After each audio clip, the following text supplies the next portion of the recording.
Good afternoon, and welcome everybody to another episode here on the Sitrep podcast. I'm your host, Risky Jim, and today we're going to be taking a look at something a little more serious, a little more heavy than our usual fare. It's almost, I don't want to say it would be irresponsible, but so many people are looking at Ukraine right now that it would be difficult to call ourselves a modern wargaming channel and at least take another look at what's going on over there right now. Um, we are not running a war game based on this. We're not having any fun with this. We're not, chucking dice and drinking beer and eating pretzels, anything like that. However, what I did want to go over today, again, this is going to be kind of a short stream, is just to kind of take a look at the kinds of things that are going on over there in a strictly military, tactical, or operational sense. I'm not going to get into the politics or the human rights issues or anything like that, because that stuff's just way out of control over there. I mean, so yeah. Moving on. I don't feel qualified to talk about stuff like that, so it's not even worth your time to have me blather on about my opinions. I'm also completely I know I usually kind of pride myself on my impartiality and my objectivity when I'm studying a conflict. My objectivity is gone on this one. I'm not even going to sit here and try to say that I'm going to call this one down the middle.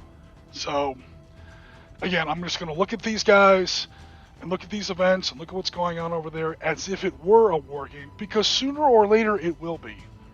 Probably sooner rather than later. If you go to Facebook, there are already people gaming in the Ukraine right now, or in Ukraine right now. I've so far chosen not to do that here on the Sitrep podcast. We've done it in the past when it was still a hypothetical possibility. It's no longer a hypothetical possibility, so at least personally, so far I've made the decision, obviously, not to do that anymore. Depending on how things work out over there, we may eventually return to this in a wargaming sense, but we're not going to in the foreseeable future. Nevertheless, people are going to start doing it, and I think it's a good time to take a what's the word? How can I put this? I think it's a good time to take a look at what has happened, what we predicted, what we got right, what we got wrong, and the kinds of things that we're going to be seeing going forward in the world of modern and current warfare. So, hello everybody. Hopefully I don't sound too weird. Jen, as far as my volume goes, my voice versus the music. But for now, I haven't heard anything bad, so I'm going to go ahead and get started. Again, today, guys, it's going to be a pretty quick one. We're not running a game today. We just want to make sure that we get something out for Sunday. And again, I wanted to at least ping this topic very lightly, at least once, before, it gets completely out of hand. So here are some of the topics that we're going to be looking over today. Number one, we're going to be talking about, like we've already kind of gone through the introduction here. Again, we're not running a game on this, nor do I plan on running a game on this in the near future. However, I do want to take a look at it through a wargamer's eye, because this is affecting, just like the Yom Kippur War did in '73, just like Afghanistan did in the '80s, just like Grenada did, just like Desert Storm did. When a big war like this, well, not that Grenada was a big war, but when a big war like this comes along, the world takes notice. And the world goes back to its little yellow legal pad and says, okay, this is what we got right, this is what we got wrong, this is this is what we have to adjust. The analysts were right here, they were wrong here. This is what we have to work on. This is where our equipment is terribly out of date. This is where our doctrine is screwed up.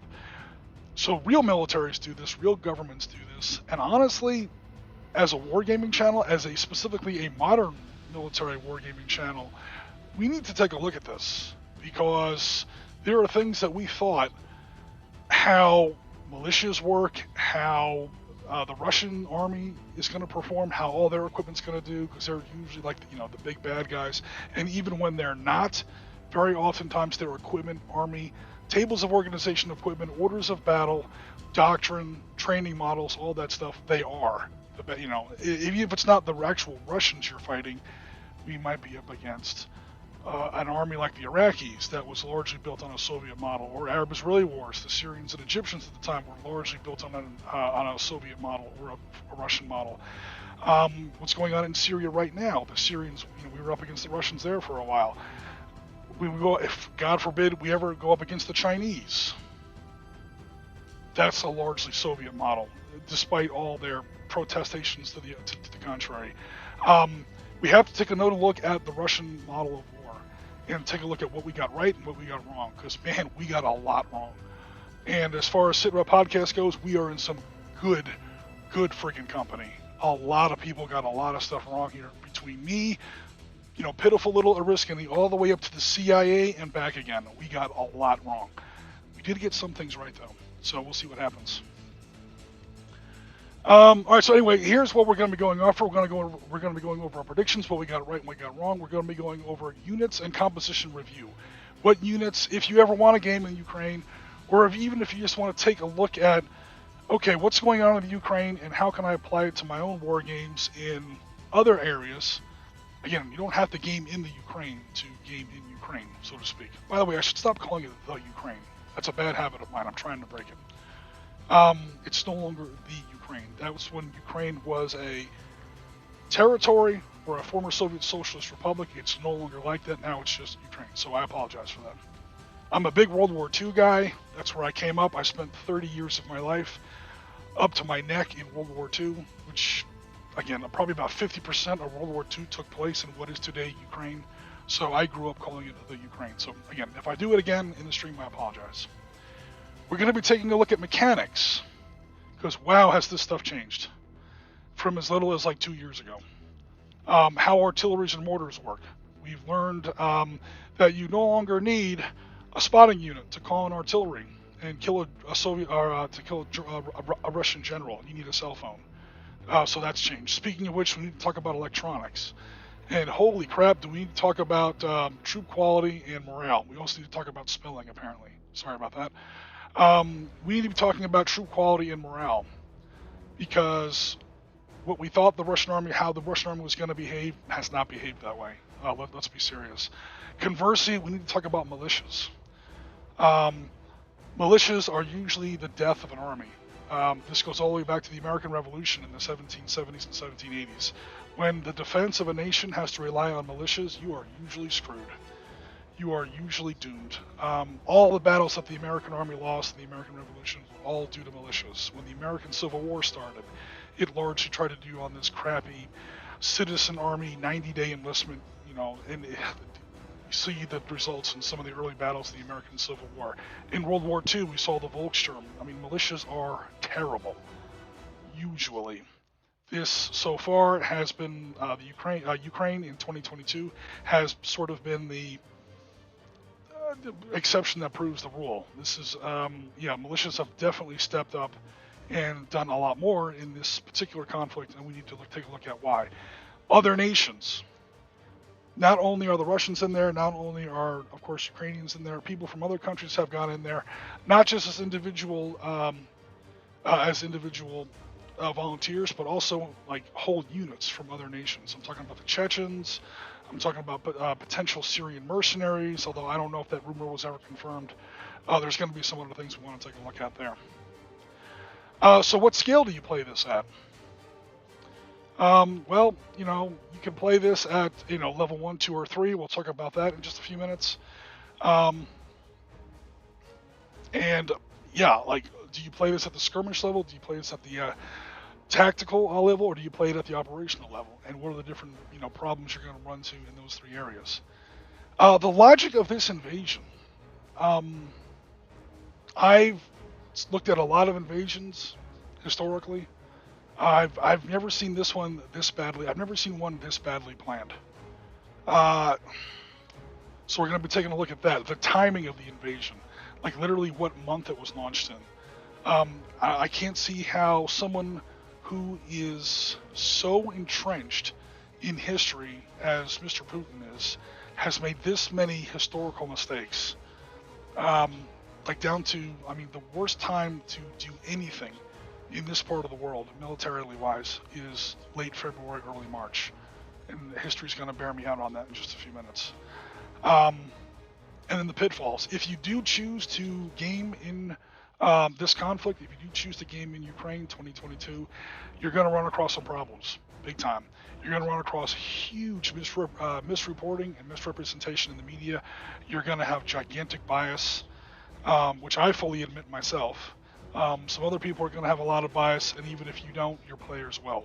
So it's something to keep an eye on. We're going to be taking a look at the tragic problem of incomplete data. You guys know I'm a big data guy, I'm a big information guy. I don't really care who you think should win, or if you think the Finns are awesome, or if you think the Israelis are awesome, or if you think the Marine Corps is awesome. I don't want to hear that shit. I want to see your numbers, I want to see your facts, I want to see your sources, I want to see your projections, I want to see your trend lines, I want to see your data. And gaming in Ukraine right now is just not going to be terribly possible, at least not in any kind of serious sense, because our data is just woefully, out of whack right now. And what happens when it's too soon? Number one, you've got some certain moral qualms and quandaries. Like, should you really? Is it really cool to do this? Again, that's an individual choice up to you and your players. But again, you run across that problem. Like, the reason I'm not choosing to do it is I love my data. I want to know that I've got it right.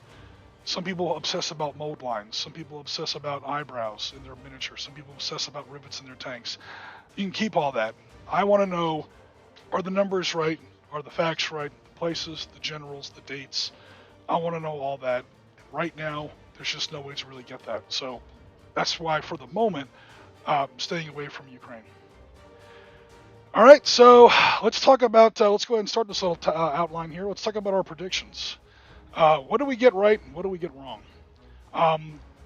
Myself, Risky Jim, both basically three different companies at this point. Number one, Sitrep podcast. Number two, On Tabletop, and before that, On Tabletop was Beasts of War. So under three different labels, three different brands, I have been sort of beating the drum on Ukraine since I think October 2015. I came out with my first, actual article series. I'm not talking about a blog post. I'm not talking for people who might not be familiar with my work. I'm not talking about a YouTube channel. I'm not talking about a Facebook page or a blog or my own website. I'm talking about peer-reviewed, copy-edited, published stuff on somebody else's platform under somebody else's header. So it's a thing as far as, so the word publishing has sort of gotten a little fuzzy in recent years. This is actual published stuff that I've had out there since 2015. And I say that to brag a little, I'm not going to lie, and I also say that with a bit of chagrin, because, again, I do not claim to be Nostradamus. I don't claim to be some kind of gigantically, intelligent military analyst. I'm, at the end of the day, just a wargamer, like all you guys. And at the end of the day, yeah, we took a lot of guesses. We got a lot of things right, and we got a lot of things kind of wrong. So the first thing, let's talk about first of all what we got right. We totally nailed the time it would take the Russians to get to Kiev. That's almost a simple formula. An army of division/corps level, of course the Russians don't call it a corps, they call it an army, but an army of division/corps level can cross anywhere between 35 and 45 miles a day against relatively token resistance. Moving an army is not just like getting on a road trip, lining up your vehicles and driving down the highway as fast as the engines will go. That's literally not how it works. The more people that you have in a group, the slower they move, regardless of how fast the tank engines go. So again, looking at what pretty much any mechanized army can do, as far back as 2003, Iraqi freedom, and up till now, Marty and I both took a look at the map and we said, okay, we see that there are Russian forces deploying in Ukraine. We took a look at what Russian units are deploying in Ukraine, what support assets they have. By that I mean rivers and bridges and military transport assets, or I should say assets that facilitate military transport. Again, your bridges, your bulldozers, in case the Ukrainians blow up the roads or anything like that. How you get your army to move on an operational scale. Again, between 35 and 45 is the usual amount. You measure the distance between, not the Belarusian border, because the tanks are not lined up with their toes on the line. That's not how armies deploy. But back to where the staging points kind of were, you measure that toward Kiev. You came up with something like between 90 and 95, 100 miles, something like that. You do the math and you say, okay, they're going to take 2 days. They got there in 2 days. What didn't happen, of course, is they did not take Kiev because of a whole bunch of reasons that we'll get into in just a little bit. So we got that right. We got right the effectiveness of the Javelin anti-tank missile. We had games where Ukrainian units were using the Javelin anti-tank missile, and they were wearing out some T-72s and even T-90s with the Javelin anti-tank missile. We saw what the Javelin could do against Russian-built armor, Soviet-built armor with the older Iraqi stuff and Iraqi freedom, and a few other small conflicts. But that was the biggest area that we could use it in, or that we could use as a model. Please note the Javelin was not in use for Desert Storm, so we weren't able to use Desert Storm as any kind of a model for that. There also isn't a whole lot of Taliban armor in Afghanistan, and not too many other places have we come up against a lot of enemy tanks. So we pretty much only had, technical information and a very small slice of actual battlefield records to go on as far as how effective the Javelin would be against Russian-built armor. We had to take a guess because obviously the Russian armor that we see in Ukraine is better than what the Iraqis had in 2003. Apparently not very much better, but still a little better. So yeah, we definitely did get that right. We did get right the use of Ukrainian drones, both in a surveillance role like we see here, notice the 0 attack factor, and also the weaponization of these drones. Ukraine has infamously been equipped with and has purchased and has been using Turkish drones for quite some time now. Not just since 2022, they were using them from at least 2019, 2020. I don't think they were using them in a weaponized sense back in those days. However, we have been seeing some more weaponized drones, not only these Turkish drones, but also other drone models that have been sent in from other countries. Sometimes the drone itself is a weapon. It's almost like a suicide drone. The drone is carrying some sort of explosive charge, and you literally fly the drone into the enemy vehicle. That's not going to work against tanks. At least I don't think so, because you don't really have a lot of kinetics there. But against any kind of lightly armored vehicle or soft-skinned vehicle, yeah, that'll definitely do it. And we definitely got right some of the difficulties that the Russians were going to be running across. So when people were worried about this in January of 2021, and again in April of 2021, because this crisis has gone through certain flare points. If you have like an actual chart and you go through, oh, it's a big deal now, it's not a big deal, it's a big deal again, it's not a big deal. It's had certain spikes, and every time it's hit one of those spikes, our comment streams, our discords, our live streams have been sort of, inundated with a certain number of questions like, so, what do you think is going to happen? What do you think is going to go down? And up until about January of 2022, I was always like, no, nothing's going to happen. Nothing's going to happen. Nothing's going to happen. Guys, relax. Nothing's going to happen. This kind of leads into, obviously, what we got wrong. Where we sort of changed our mind on this, and I'm actually very glad that I was able to get in front of a microphone, get in front of a camera on a public, live stream, and say, look, with a certain time date, and say, guys, I'm no longer so sure as I used to be. But part of the reason we were continually saying that this isn't going to, or I was continually saying that, guys, this isn't going to happen, is because of the difficulties that the Russians are going to have coming into a country like this. Again, they picked the absolute worst time of the year to launch this invasion, kind of like they did with Finland in November 30th, 1939. These patterns are all in the past. They say those who don't learn from history are doomed to repeat it. I don't want to go too far down the Finland metaphor because it leads to a pretty dark place. We'll get to that in a little bit. But when you choose to attack a country, and the Russians are actually, they do this a lot. Poland 1920, Finland 1939, Ukraine 2022. They choose to pick a fight with somebody who they think is going to be kind of a pushover. They prepare for that kind of a pushover very fast, 2 to 3 days, maybe a week on the outside of campaign. And they don't think it's terribly a big deal to pick the absolute worst time of the year to launch that kind of offensive, given the road infrastructure, given the rail lines, given the weather, given, the nature of their forces. eventually, yeah, they realize, holy crap, this is going to take a month, this is going to take 2 months, this is going to take a year, and they're just not ready for it. They don't have any operational or strategic depth. I know how big the Russian army is. I know how much stuff they had deployed. I know what Ukraine had ready to go. I knew what the weather was like. I know how big Ukraine is. I know how big a country has to be. I'm sorry, I know how big an army has to be to occupy even a sizable portion of a country this big. And none of this made sense, which is why we kept saying nothing's going to happen, nothing's going to happen, nothing's going to happen. What we failed to take into account, or what I failed to take into account, is that, you know, Putin is kind of crazy. Not to put too fine a point on it. So the flip side is, number one, obviously we were wrong that nothing's going to happen. Luckily, I did change my mind kind of near the end. New data came to light. And I was like, wait a minute. Their deployment just jumped from 100,000 to 190,000. Wait a minute. They're no longer deploying just motor rifle brigades with attached tank battalions. They're no longer just deploying guards, airborne assault brigades.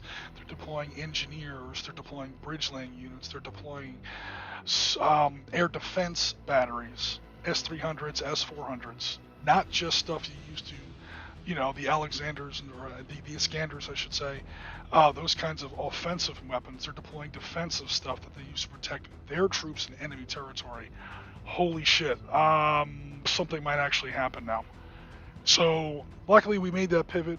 I was kind of a latecomer to that conclusion.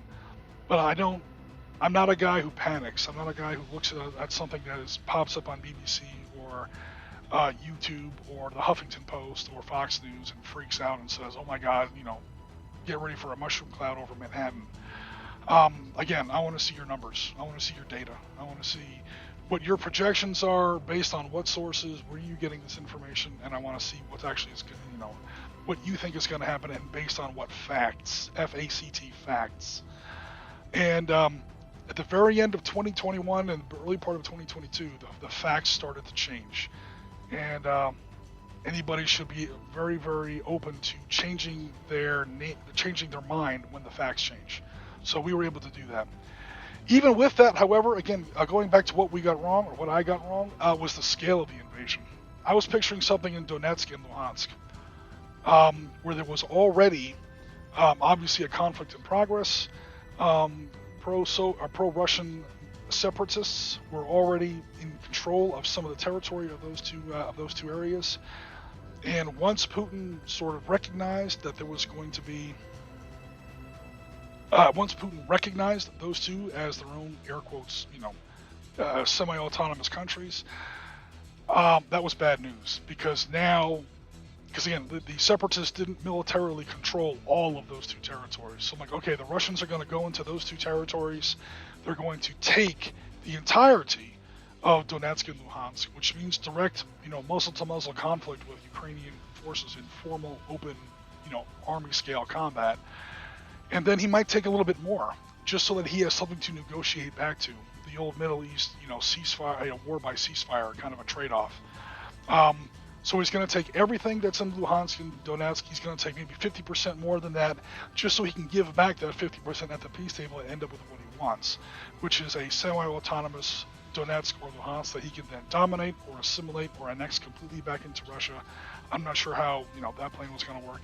I was not expecting a push straight at Kiev. I said if he was going for Kiev, it would take him 2 days to get there, and we were right about that. But I'm still surprised he did it, to be honest. Much less Kharkov, its whole central front, and the southern front, which has had definitely mixed results. This is probably where his best land results have been, in the south. His amphibious assaults have not been so great. I did sort of poo-poo the idea of a land bridge between Crimea and Russia. Right through the Mariupol corridor, which again I sort of predicted. I predicted where it would be. Obviously, all you have to do is look at a map, so it's not really a prediction. But I didn't think he was going to go for it. So yeah, this whole part in the south, we totally missed. Completely misunderestimated, or I should say, completely underestimated the quality of the Ukrainian army. Most of my predictions and guesses and sort of analysis on that was based on their performance in 2014, which, let's face it, was pretty bad. They largely got kicked clean out of those two oblasts over there to the east. They've never really established a dominance back in there yet, even though it's sovereign Ukrainian territory. They weren't really able to do anything about Crimea when Crimea went down, which is probably a good thing. I don't think the people would have been on their side. A lot of people in Crimea are pro-Russian. That's just an uncomfortable truth. So that may have been sort of a South Vietnam kind of a thing. You know, are you defending people who don't want you to defend them? So that was probably a good move not to even try to defend or retake Crimea. But Donetsk and Luhansk are a different story. They weren't doing very well. And not only was the army not doing very well in the field, the government was not doing well at all. The difference between the Chocolate King and Zelensky is staggering. And it definitely threw off a lot of what I thought was going to happen. 2014, 2015, the Ukrainian army was running Kickstarters. I'm not kidding. I'm talking about actual Kickstarters and GoFundMes to buy socks, parkas, field jackets, helmets, like basic, like field gloves, like basic military gear, while the government in Kiev is selling their absolute best battle tank, the T-84M Oplot, to the Kingdom of Thailand for, $18, $20 million a pop. While their country is supposedly in an existential crisis against the Russians over here in the East. So, yeah, there was a lot of problems in 2014, 2015. It kind of simmered along through, 16, 17, 18, 19. And then by the time 2022 came around, I was not really holding out a lot of hope because, again, I was sort of based a lot of what I thought on what was going on in earlier years. Very happily surprised. I completely admit I whiffed that one, folks. As far as I knew how well equipped they were. They've been spending a lot of money and getting a lot of money from the United States and other nations. But absolutely dropped the ball, or not dropped. I just did not predict at all. And this is something that a lot of other people get to stand alongside with me. Again, from the CIA, the DOD on down. Nobody thought the Ukrainians were going to put up this good of a fight in the field, except for maybe the Ukrainians themselves. The other thing that I was very surprised by is the quality of Russian forces, or I should say the lack of quality of Russian forces. It's been garbage. Some Russian units are fighting very hard. Some Russian units are fighting pretty bravely. But you know what, guys? Bravery doesn't win wars. I hate to say it. Wars are won on spreadsheets as much as they're won on the battlefield. The Russian army has been appallingly organized. I think, again, a lot of this goes back to the idea that they expected a 4 or 5, maybe a week, at the most 2 weeks kind of a campaign. Run into Kiev, take the city off the march, walk into Zelensky's office, either place him under arrest or just straight up brain him out with a friggin', Tokarev pistol, and put somebody else in there that is, gonna listen to what Putin says. Basically, another what's his name, Lukashenko, put in basically turn Ukraine into Belarus Part 2. That trash did not work, and this goes back to World War II. This goes back to World War I even. The Russian army, or the Soviet army, if you're talking about World War II, has tremendous hitting power and can launch tremendous offensives up front, but there's no depth. They're a super heavyweight boxer that has no cardio. They will punch the shit out of you for the first 2 or 3 rounds. If you can make it to the 3rd round, he gets tired out and he's falling on his face under his own body weight very quickly. You could, put up a map or a timeline of all of World War II, throw a dart at the map, and that offensive, you're going to see this happening with the Soviet army. It's amazing to me that in 2022, the Russian army is still that, resembles the Soviet model that closely. But again, that's kind of what we're seeing here. And again, I was completely off about the initial objectives. Again, I was picturing Luhansk and Donetsk, not the whole bag, not Kiev, certainly not Kharkov. I guess he wants the tank factories in Kharkov. I don't know what he wants with Kharkov.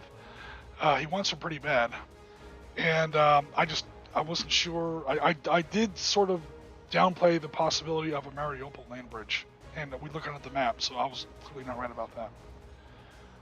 Okay, so moving quickly forward, because I don't want to talk all day about this. So this is a repurposed Panzer map that the kind of sort of battles that you would kind of see in the Ukraine. The only difference here is that this map was originally drawn for a different game, because again, I'm not running Ukraine games right now. A Ukraine map would not have this kind of elevation on it. Outside of buildings and maybe some riverbanks, the large-scale battlefields of the Ukraine, again, these are 150 to 250 meter hexes. So again, each hex on here is a 15 millimeter wargaming table. So you would have to, you know, this is a 15 millimeter table the size of the Staples Center, you know, right here, or a soccer field. This is a pretty big battle, a pretty big battle space. You don't see this kind of elevation in the Ukraine typically. At the same time, you know, let's take a look at the units. So I've got the units sort of broken out into categories here. Again, a quick disclaimer, a lot of this stuff is wrong, because again, a lot of the predictions that I was making through the years have proven right, and some of them have proven wrong. Full admission. Some of the Russian stuff is overpowered, as events have borne out, and some of the Ukrainian stuff is underpowered, because they've done much better in the field than these counters predict. But super fast, let's take a look at some tanks. So Ukrainian tanks versus Russian tanks, what are we seeing? Okay, well, I don't even know if they have any T-84s. I honestly don't. If anyone has seen T-84s in Ukraine, you're going to have to go ahead and hit me up with a source on that. I'm not saying they're not there, I'm just saying I haven't seen them. Because the T-84 line is something that the Ukrainians have been selling to other countries as an arms exporter, at least before 2022. So whether or not they have any hanging around is I honestly don't know. But this, even if there are any of these T-84s, it's going to be very, very rare. What makes the tanks kind of difficult to sort of analyze or look at in Ukraine is that both sides are using, or let me rephrase that. A lot of people think both sides are using the same tanks, and good God, is that not true? However, they are a little similar. In the 1960s, I don't want to get too far back or too deep in the weeds on this, in the 1960s, again, it was the Soviet Union back in those days, Soviet tank design splits into two branches. They're going to design basically two lines, or tech trees, if you want to use a gaming term. They're going to design two different lines, evolutionary lines of main battle tank. There's going to be the battle tanks that they use. They don't export them, they don't give them away to their client states, they keep them all for themselves. This became the T-64 line. Then they're going to build the T-72 Cramp. And this garbage is going to be the stuff that they literally give away to anybody who will have it. Anybody who will, you know, sign a piece of paper that says Marx is cool, we love Brezhnev, or actually Kosygin in those days. You know, we want to be part of the whole Soviet bloc. You know, okay, here's 1,000 T-72s or something like that. Okay. The problem is all the T-64 factories, or at least the vast majority of the production facilities for T-64s, are in a place called Kharkov. Oh no. What happens when the Soviet Union falls apart in 1991 and Kharkov is on the wrong side of the line? Long story short, take your 10th shot. Oops, sorry about that. Long story short, take your first shot. They lose a great deal of their T-64 production capability. I think there's one branch of one factory up in Leningrad that was making them, but 95% they lost the ability to make T-64s. How do you tell the difference when you're looking at newsfeed? Two ways. T-64s have very small road wheels. If you see small road wheels like these, that's a T-64 battle tank right there. If the wheels don't come up to the little side skirts or even a little bit past that, it's probably a T-64. T-72 and the T-90 that evolved from it tends to have much larger, almost Christie style suspension road wheels. Not quite Christie suspension, but close. That's going to be ding dong, a T-64, and thus a Ukrainian tank.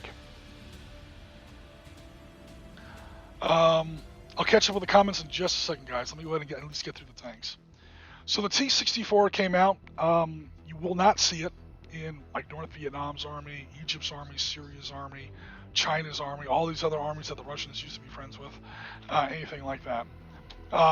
It was only for the Russians, and that was their main battle tank through the 70s and the early part of the 80s.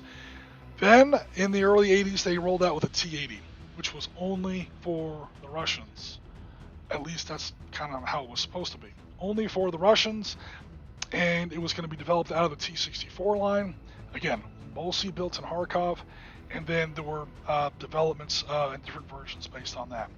After the fall of the Soviet Union, the Ukrainians had this factory where they were still building T-80 line battle tanks.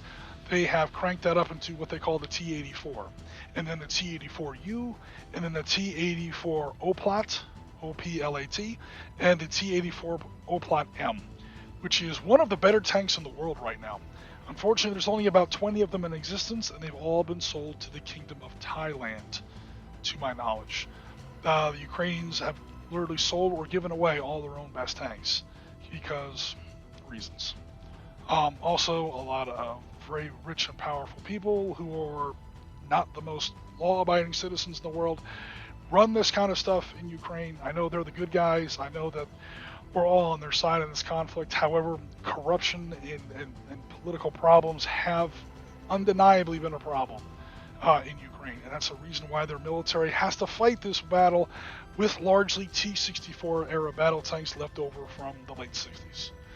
50-year-old tanks.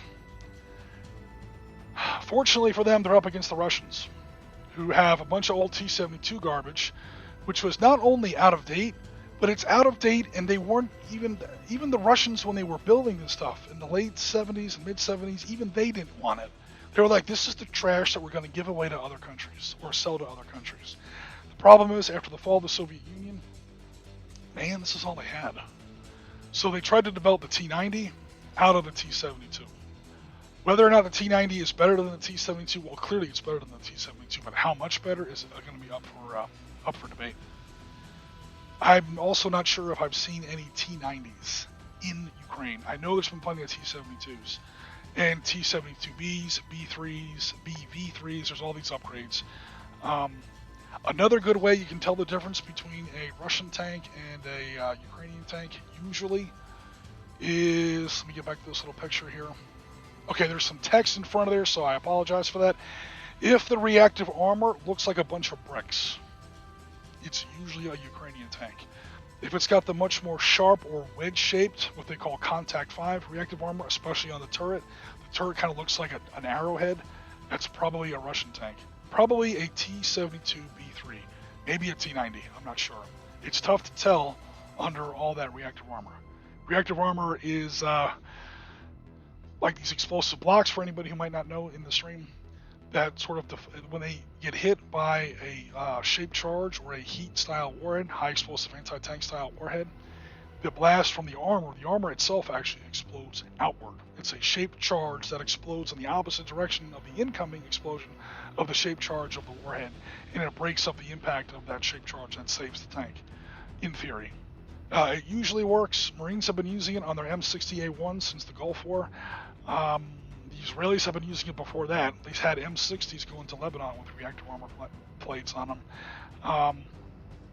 But the quality of the Russian reactive armor panels has been pretty bad. I've seen pictures that my friend Damon sent me where some reactive armor panels, air quotes, on Russian tanks have been little more than sandbags or knapsacks of just plastic explosive, just kind of literally slung over the side wheels of the tanks.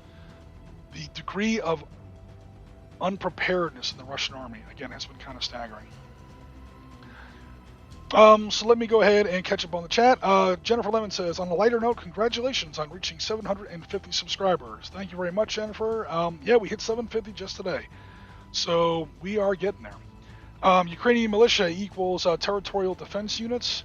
Yeah, we're going to go over the different infantry types in just a second, Piotr, and we're definitely going to talk about territorial defense units, and we're going to show some different levels of quality. And again, even the higher qualities I have, I don't think were high enough because again, I kind of went by more of a historical model as far as the quality of militia units or irregulars, whatever you want to call them. In this case, territorial defense units. And yeah, needless to say, I'm going to be updating some of these values. They tried to split the territory in half. Okay, so I'm sorry. Piotr says yes. Russian preparation was and is really bad. It makes sense if they thought it was going to be a 2 or 3 day campaign, maybe a week, but never ever plan for that. Never plan for that. Always assume it's going to be a lot bigger or worse than it is. The closest I came, personally, a risking Jim here, to actually being in a shooting war. Never. I mean, I've said this a million times. I've never actually been in combat. The closest I came to an actual, holy shit, a shooting actual war was I was, as a 3043 supply administration and logistics guy in the Marine Corps in the late 80s, early 90s. I was pretty involved with the preparations for Gulf War I. And, yeah, we were not unprepared for that. In both good ways and bad ways. We were ready for that war to go on for years. I personally saw and sent in requisitions for upwards of 40,000. I can't remember the actual military term for it, but the short version is body bags. We weren't expecting 40,000 of our own casualties or 40,000 fatalities, never mind casualties, in the Gulf War, but we were ready for them just in case. People didn't know if those Scud missiles had chemical weapons on them or anything like that. That war turned out to be kind of it wasn't a pushover, but it turned out to be over very, very quickly. People say 4 days. That's not true. It took longer than 4 days. Even the ground war went on for a lot longer than 4 days. But it was over very fast. And that country was nowhere near the size of Ukraine. And the army that we went in there with was 4 times the size of what the Russians went into Ukraine with. Again, the logic does not make sense at all. But anyway, what else we got going on here? Checking out the comments here. T-72, yeah, Piotr's laughing at the T-72 and later modifications of it. They've done their best with trash. And I never have problems making fun of the T-72 because it really is garbage. It came out in the early 70s from the Soviet Union, and I used to have a higher opinion of Soviet army and Russian army and Soviet equipment and later the Russian equipment than most people. Even before Ukraine 2022, I always knew the T-72 was garbage. To the point where I was like, why are they including the T-72 in Team Yankee? Well, because that's what's in the book. Okay, well, the book was wrong.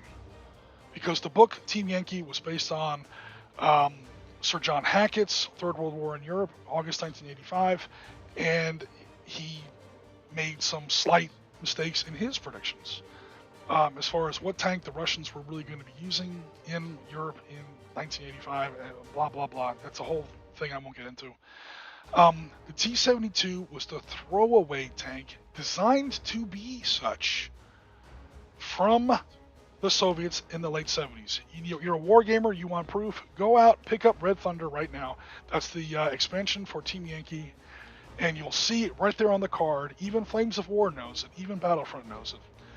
The T-64 values are better than the T-72 values, and the T-64 is older. The T-64 came out, about 5 to 10 years later the T-72 comes out, and the T-72 is worse. Not because the Russians were going backwards in their tech tree, but because they're like, look, we need a throwaway tank that we can give to our allies, and so on and so forth. Meanwhile, we'll keep our T-64s, and our T-80s, which are based on the T-64, we'll keep for ourselves as well. It was a great plan until the Soviet Union fell apart. But anyway. No worries about the comments. Oh, sorry, yeah, I'm trying to keep up a little bit. Thailand, weird. Yeah, there's a lot of people that are in charge of large companies, very economically powerful people in both countries, really, Russia and Ukraine. The Russians I might get some downvotes for this, but the Russians do not have a monopoly on oligarchs. I'm sorry, they really don't. Before Zelensky, the president of Ukraine was an oligarch. They call him the Chocolate King. He made a couple bazillion dollars selling chocolate to people. So yeah, there are some very, very powerful people in Ukraine with a lot of money. They control what the government can do through, various, sort of back channel economic means, financial means. And they want to make money on these tanks because they're building them. They don't want to give them to their army because their army can only pay X for them. Why do I want to give these tanks to my own nation's army that will buy them from me for X when the king of Thailand will buy them for X times 3? Never mind patriotism. Even though I'm in a war with Russia right now, I'm talking about after 2014, I'm going to give them away to other people. I'm not even going to get into the battalion of T-64s that got into the hand of literal genocidal terrorists. I'm talking about the people in Sudan who committed the Darfur genocide. Again, the records are out there, folks. They're not even that hard to find. The only good news I can say about that is that a lot of that stuff took place before Zelensky came to power. And Zelensky, from the outset, was always trying to clean the country up. Or not the country, I apologize. To clean the government up. He had mixed success. Hopefully he comes out of this war with a lot more clout, and he'll really be able to push through some of the serious reforms that he's been wanting to since he came into office in 2019. So Quick173 says, he's new here. Hello, Quick73. Welcome to the channel. What game is this? Well, again, we're not really running a game here because it's not, I don't know. It's up to you or your gaming crew whether or not gaming the war in Ukraine is in bad taste or not. I don't know if it's in bad taste. I choose not to for other reasons. We'll get into that later in the stream. So this is not a game that we're running here. This map and these counters are for Modern Edition Panzerleader, which we played just yesterday. We had a great game, but it was for the 1980s, sort of a Team Yankee type scenario. Theoretical Russians invade Germany kind of a thing. We used the Panzerleader model for all kinds of stuff. We have used it for Ukraine twice in recent years, and 10 times before that, as far back as 2015 again. But that was when war in Ukraine was a theoretical possibility. And you sort of had that cloak of, okay, this hasn't happened yet, so we can go ahead and have a game and have fun. Well, now it's happening. So maybe now it's not, so hot of an idea. And even if you're not into, or even if you don't agree with, which again, you might not, that's totally up to you. Even if you're not really into the whole, it's, too soon. I know people that have been in this war. I know people that are in the war now. This isn't really cool. I don't really feel right running a game based on this material. Even all that aside, and that's up to you, that's your personal choice. I can promise you one thing, you don't know shit about what is actually happening on the ground there. So any game that you run in Ukraine right now is going to be way off as tactics, equipment, orders of battle, tables of organization and equipment, doctrine, training, all the key factors. It's just way too soon. And again, not way too soon from a finger wagging perspective. Oh, you shouldn't be running that game. It's too soon. That's up to you and your crew. What you do on your table is your business. The reason I'm choosing not to do it is because I don't know enough, to be perfectly honest. Okay, cool. So we're now through the comments. Thanks very much, Jen, for the update. T72, Piotr says, is trash. And the sad part is we are going to upgrade it in Poland. Yeah, you're talking about the PT91. Again, it's what they had. Again, Poland used to be a Soviet client state. When the House of Cards fell apart in 1991 and 92, the Polish army was left on its own. They probably weren't able to or allowed to build a lot of their own tanks, and so they had these huge stockpiles of Soviet junk lying around. They had to make the most of it. I'm pretty sure the PT91 was one of the first models I saw to really put new electronics and new reactive armor on the T72. Again, they're making the best of what they have available. In Poland's defense, no pun intended, they are buying, last I heard, some Leopard 2s, which, holy crap, man, talk about an upgrade. T72 to Leopard 2s, so that is a much better tank. So hopefully they'll have better luck with that. Quick 173 says, interested in how it is displayed. So Panzerleader on Vassal. I know people who play it on Vassal. That's great. I choose not to use Vassal myself because I don't use Panzerleader rules out of the book. So Panzer Blitz has some good things in it. Panzerleader has some good things in it. Both games are kind of screwed up. They're probably my favorite games of all time, but I can admit that they're really kind of screwed up. There's a lot of broken rules in Panzer Blitz and Panzerleader. They fix a lot of that in Arab Israeli Wars, and they bring in a lot of modern stuff with Tactical Command Middle East. So there's kind of 4 editions of Panzerleader. I'm leaving off the Panzer Blitz Hill of Death because I don't really like that game. With those other 4 editions, and what I play and what my community plays here on Sitrep Podcast is much more of a blend of those 4 systems. Probably 80% Arab Israeli Wars as far as the rules engine goes. 15% Tactical Command Middle East, and 5% Panzer Blitz, Panzer Leader, roughly. So the point is, it's tough to code all that into Vassal. I don't have that kind of time. So right now this is just displayed via OBS off of an Excel spreadsheet, believe it or not. Okay, so what else were we going to talk about? Oh yeah, we were going to talk about some additional units. So we talked about the tanks, how to sort of recognize the different kinds of tanks, because there's a lot of media misinformation out there. There's a lot of bad news reporting out there. I have seen for a fact, air quotes, headline, destroyed Russian armor in the Donbass. And I'm looking at wrecked T-80s on the side of the road that weren't actually wrecked. I'm seeing a T-80 that kind of spun off the side of the road, and how I could tell it wasn't completely destroyed is I saw 125mm sabot rounds neatly stacked beside the tank, and the tank was smoldering. So the tank probably ran over a mine, or the tank ran over some sort of satchel charge, or who knows what, or maybe took an RPG in the tracks and was disabled. To clear the road, the driver took the wrecked tank, or the disabled tank, off the friggin' road, parked it in a ditch, and then they had enough time to pull the ammunition out of the tank to save the ammunition. So that tank did not brew up.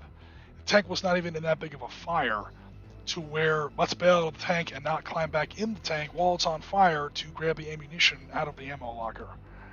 So the tank, A, was not wrecked, and B, not Russian. So there are ways to identify which tanks are which, so that you make sure. I'm not talking about rivet counting, but it allows you to sort of vet for yourself the quality of the news you're being given. Okay, if they're coming to you with actual, from the scenes, military information, and they're talking to you about a Russian armored column that got blown up, and you're seeing disabled Ukrainian tanks, never to trust that news agency again, at least not on that topic. Anything with a roll cage on it is, or an RPG cage on it, is going to be Ukrainian. Anything with the what they call the Javelin sunroof on it is going to be Russian. There are things that there are ways you can tell what these tanks really are, even if you're not super familiar with the types of tanks being used. And contrary to what some people will tell you, oh, you can't tell the difference between a Russian tank and a Ukrainian tank because they're all using the same stuff. That's garbage. They are using totally different tanks. You just don't know enough about tanks. Okay, however, there are some levels of equipment or some types of equipment where it's damn near impossible to tell the difference between who's who because they really are using the same stuff, at least to a certain extent. What I'm talking about here is APCs. So let's take a look at some APCs. Both sides are using the BMP-1. So good luck telling those two apart. Again, if you see an APC with what they call an RPG cage, it's probably Ukrainian. Don't go by the Z's that are painted on the vehicles or all the other letters on there, because you know what? The other guy can put a Z on his tank too to make sure he doesn't get shot at by the enemy if he wants to try that. He might get shot by his own guys, but it's easy to paint a tank, so don't fall for it. However, stuff that's actually welded onto the tank is probably a pretty good idea. BMPs, both sides are using them. BMP2s, both sides are using them. If it's a BMP3 with the really small wheels and the large, I think it's a 100mm turret on there, I think there might also be an automatic mortar in the BMP3. That's definitely Russian. Both sides are using T-80s. Where I did make a mistake in my counters was I gave Ukrainians T-80As. I'm almost positive, and some people may be able to correct me in the chat if I'm wrong, I don't believe the Ukrainians are using T-80As. That's a very, very distinctive sort of a sloped back turret with a 20mm autocannon in there. I do see this. That might be a BTR-80. I can't tell under all those guys. I can't really get a good look at the turret. Might be a captured vehicle, or I could be wrong.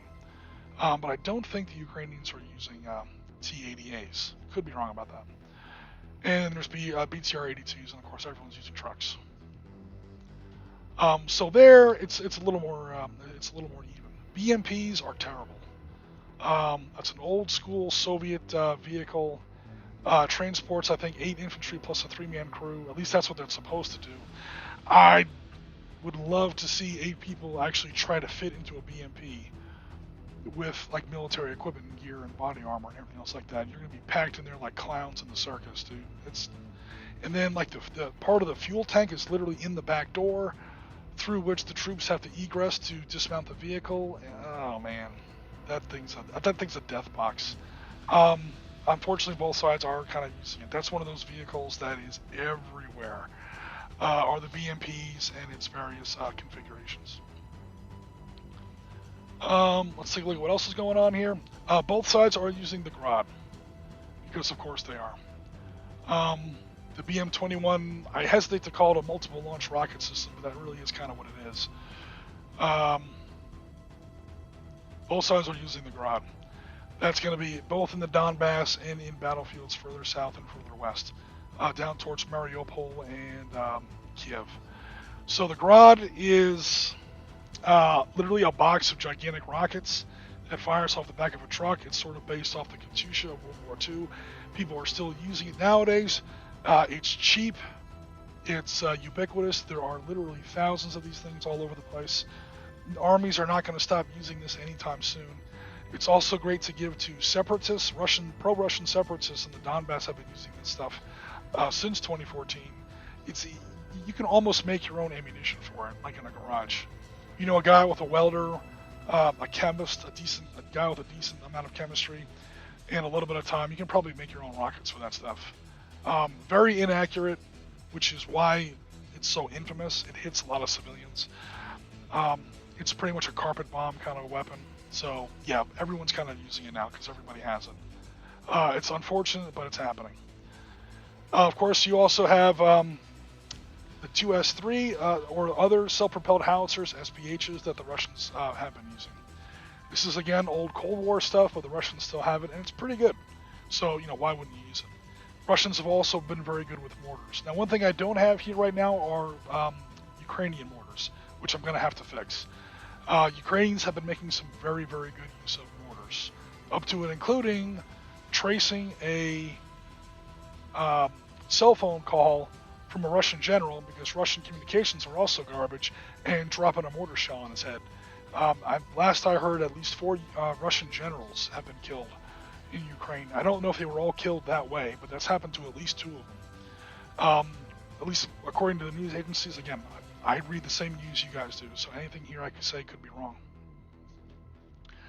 Ukraine has the BTR-4 with a 30mm autocannon. That's got to be it. That's got to be it. Because I'm seeing a Ukrainian BTR with an autocannon on there. So it's got to be a BTR-4. Good call, Quick 173. I appreciate it. So yeah, I would definitely have to make some counters for that. Again, these counter sets are not complete.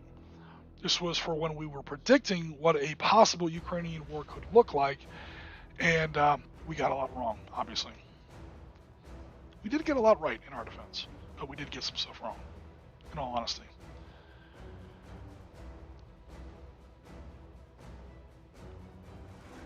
So, yeah, Piotr, you're going to test probably better than most people about use of Grads in Ukraine.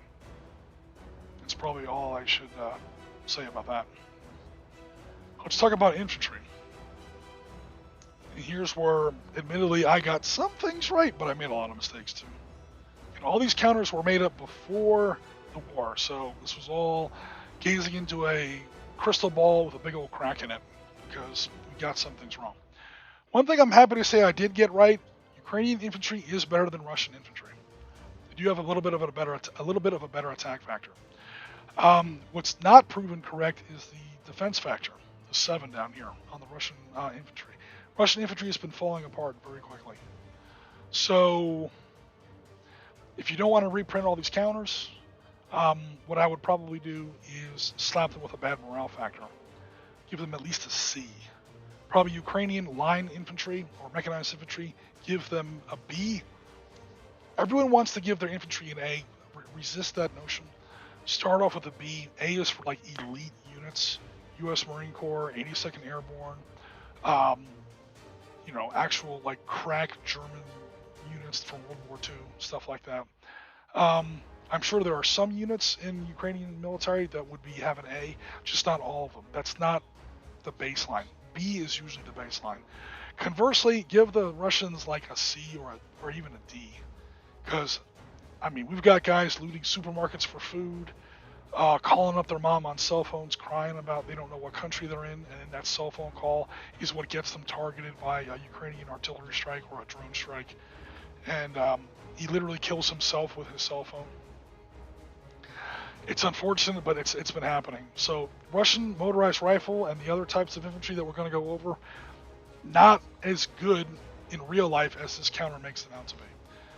We did say that Ukrainian infantry was going to be better than Russian infantry, so we did get that right, but we may not have made that difference distinct enough. So this is what I was talking about with Pyotr before. We have 3 levels of sort of volunteers, and I think these volunteers are underpowered.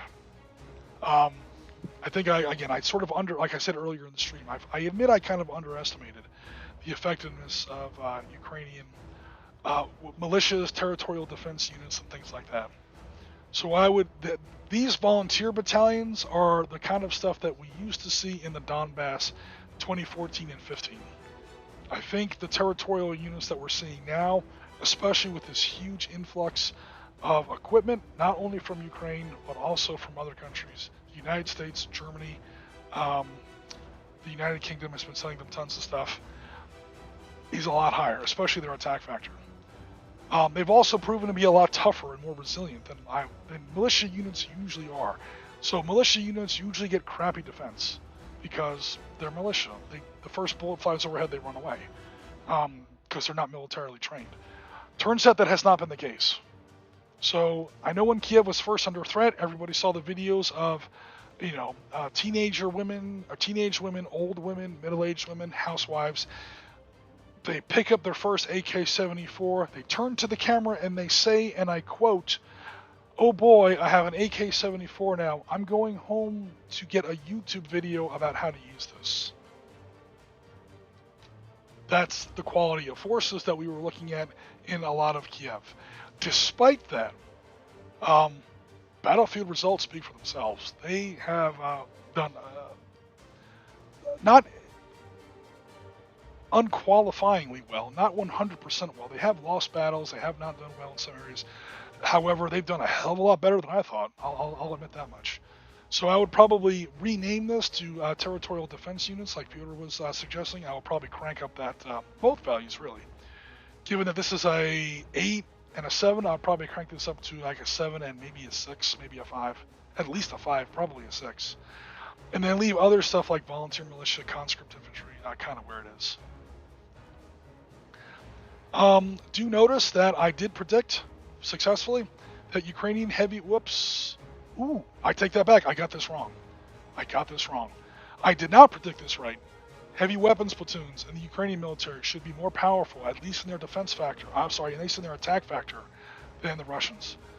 Because, holy crap, the number of SMAWs, the number of AT-4s, the number of all this new Western stuff that has been sent into these heavy weapon sections is going to crank this number way up, and the Russians not so much.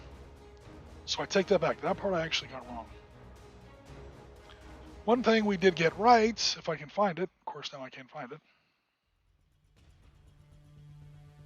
I got it right until I got it wrong. Here we go. Is what's going on here with anti-tank guided weapons. Sure, they've either thrown away, they've gone bad, they've sold them off, or they've been used up in combat now. So I don't know if this unit would still be in your order of battle. Conversely, one thing that I was not aware was going to happen in the future would the British be sending in so many NLAWs. So NLAWs is an anti-tank guided weapon system that I honestly don't know very much about. But from what I can tell on the battlefield, it's doing very, very well so far. Whether it's doing as well as the Javelin, I'm not sure, but it's pretty close. I would definitely make it better than an AT-5.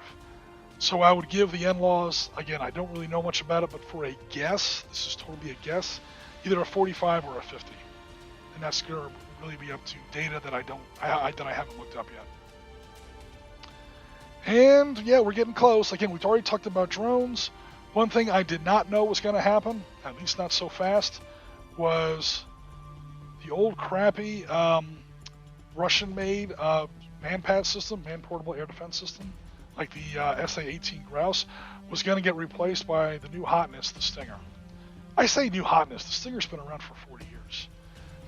It has been upgraded, but this thing was shooting down Russian aircraft in Afghanistan in 1985, and it's still doing damn fine in the battlefields of Ukraine, for sure. I'm not sure how many Hinds the Ukrainian Air Force has left, or the Ukrainian Army has left. To my knowledge, and I could be wrong about this, these Ukrainian strikes into Russian territory near Belgorod have been Mi-8 HIP transport birds, reutilized and improvised to a new purpose. These are usually just transport ships, and they are hell old. This is back from the 60s. These things are terrible. Nevertheless, Ukrainians are using what they have. Meanwhile, the Russians, of course, have the Hind, as we've seen, the Su-25 Frogfoot. Guys, I do apologize. Some of these counters are in the wrong colors. They're in old 1980s Soviet colors rather than 2020s Russian colors. But these are the kind of vehicles that we would see. The SA-8, I'm not sure is still being used. In fact, I'm almost positive it's not.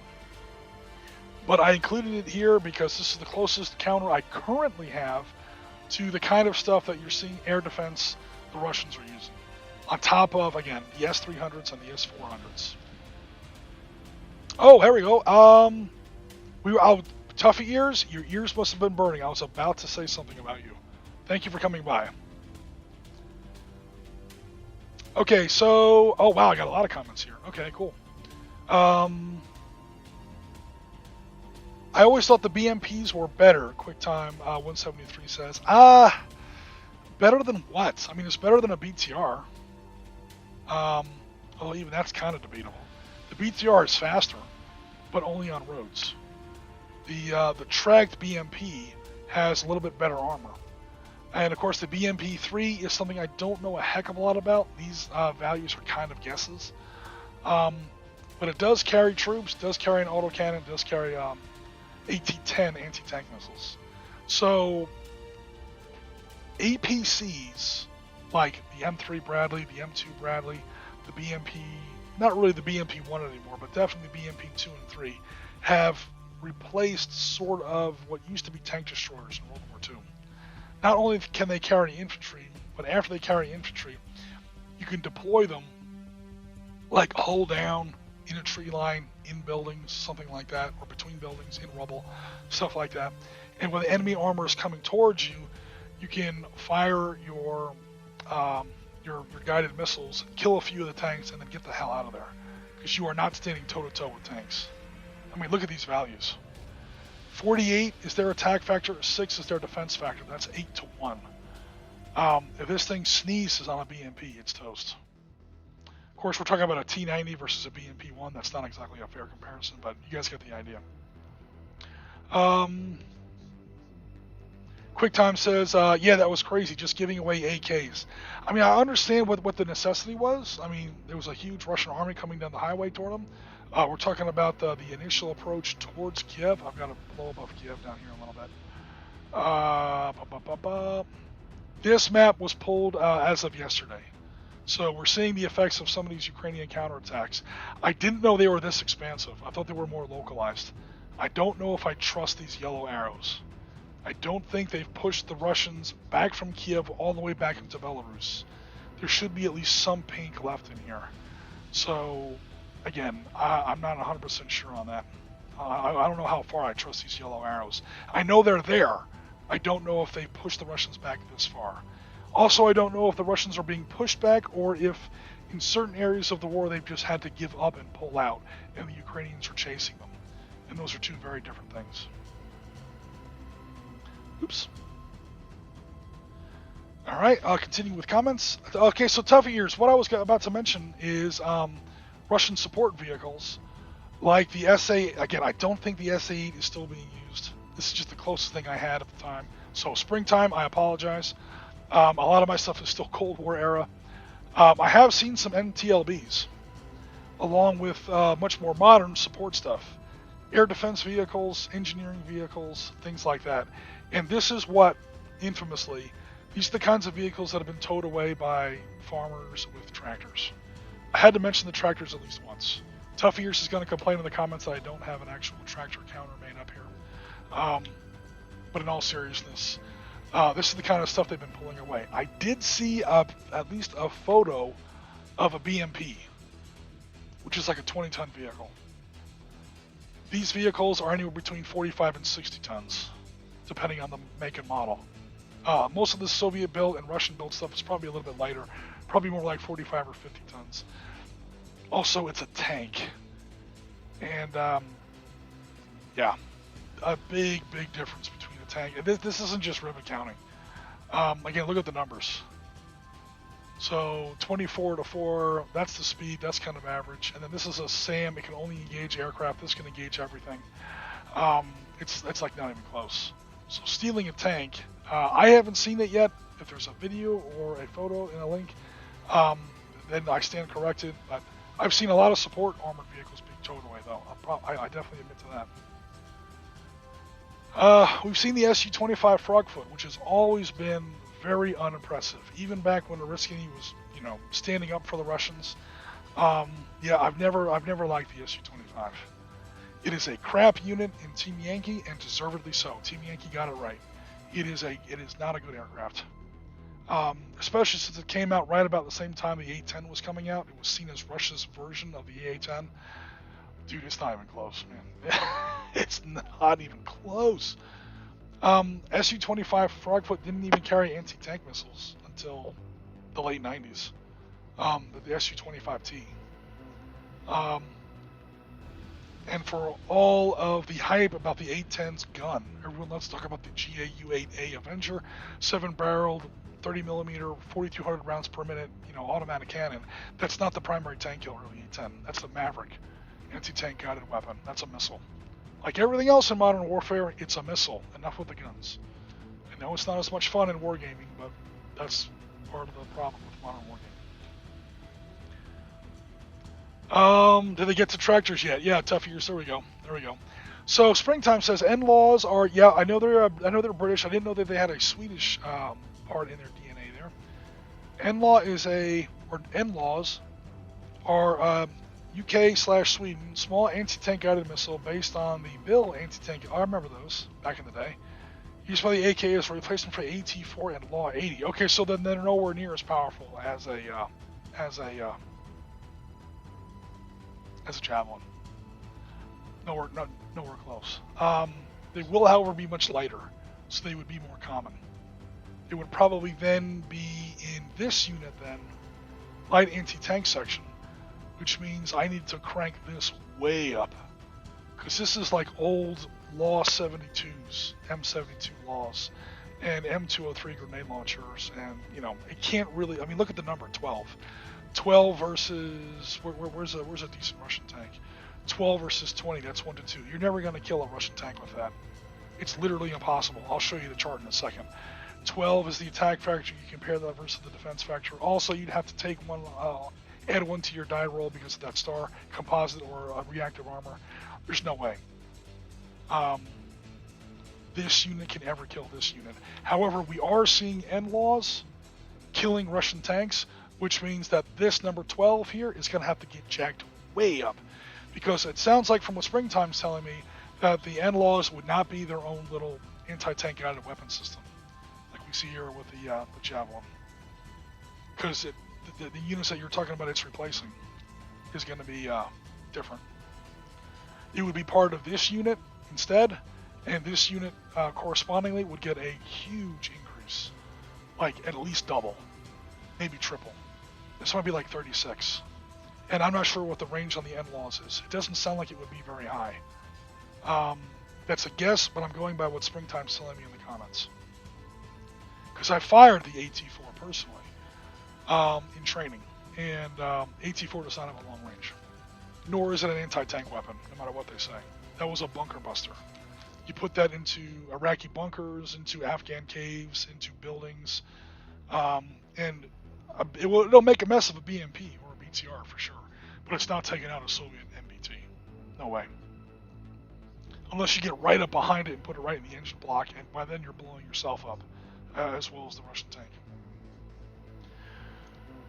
Okay, so that goes through the units that that you would kind of see there, and we already talked about all the other stuff. So moving on, what scale would you game this at? All right, so again, this is Panzer Leader. I'm not sure if a lot of the battles that are taking place in the actual Ukraine 22 war would be this size or this scale. Again, these are probably 200 meter hexes. This is roughly 660 15 millimeter tables. So again, you need a 15 millimeter table the size of a soccer field or half the size of a soccer field to put this map on there. However, this is the scale that modern combined arms combat actually takes place. So no offense to Team Yankee or other games like that. You can play it in 6mm if you want. That'll make it a lot better as far as the whole tank parking lot thing, but scale is a problem. That said, I'm not sure if most of the battles really would be this big. You can play small Panzer Leader games and have some success there, or you could go to other level 2 games like Valor and Victory. I almost said Command and Conquer. Oh my god, I'm so sorry.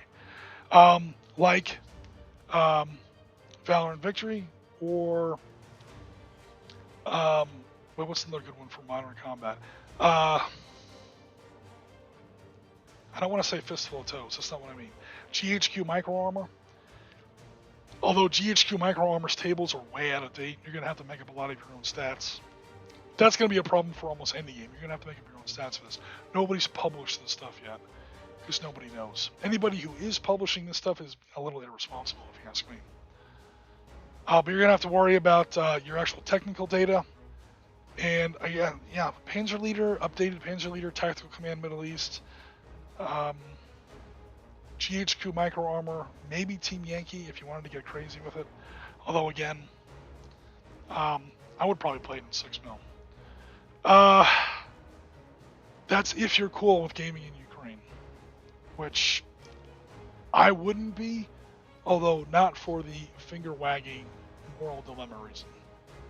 But we'll get back to that in just a second. Smaller skirmish level games, okay, maybe you could do something like that. When it comes to large-scale operational games, if you ever wanted to set up an actual campaign and to see if you could do as well as the Ukrainian army does, or if you want to play the bad guys and you want to play the Russians, and see if you could actually do what apparently they were trying to do, good luck with all that. You're going to run across a couple issues. And this is where we get into the logic of the invasion. Let's get to the next bullet point in our list here. So the logic of this invasion, again, the only thing I can think of is a gross miscalculation of how hard the Ukrainians would fight and what the actual battlefield, both tactical and operational capabilities of the Ukrainian army on the ground really were.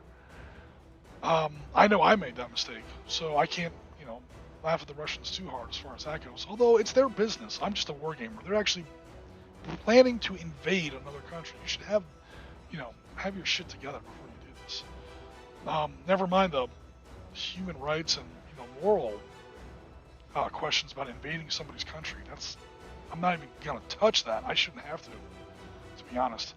But if you're going to do it, Because, I mean, I'm sitting here in Florida. I'm sitting here in the United States. I'm a former member of the United States military.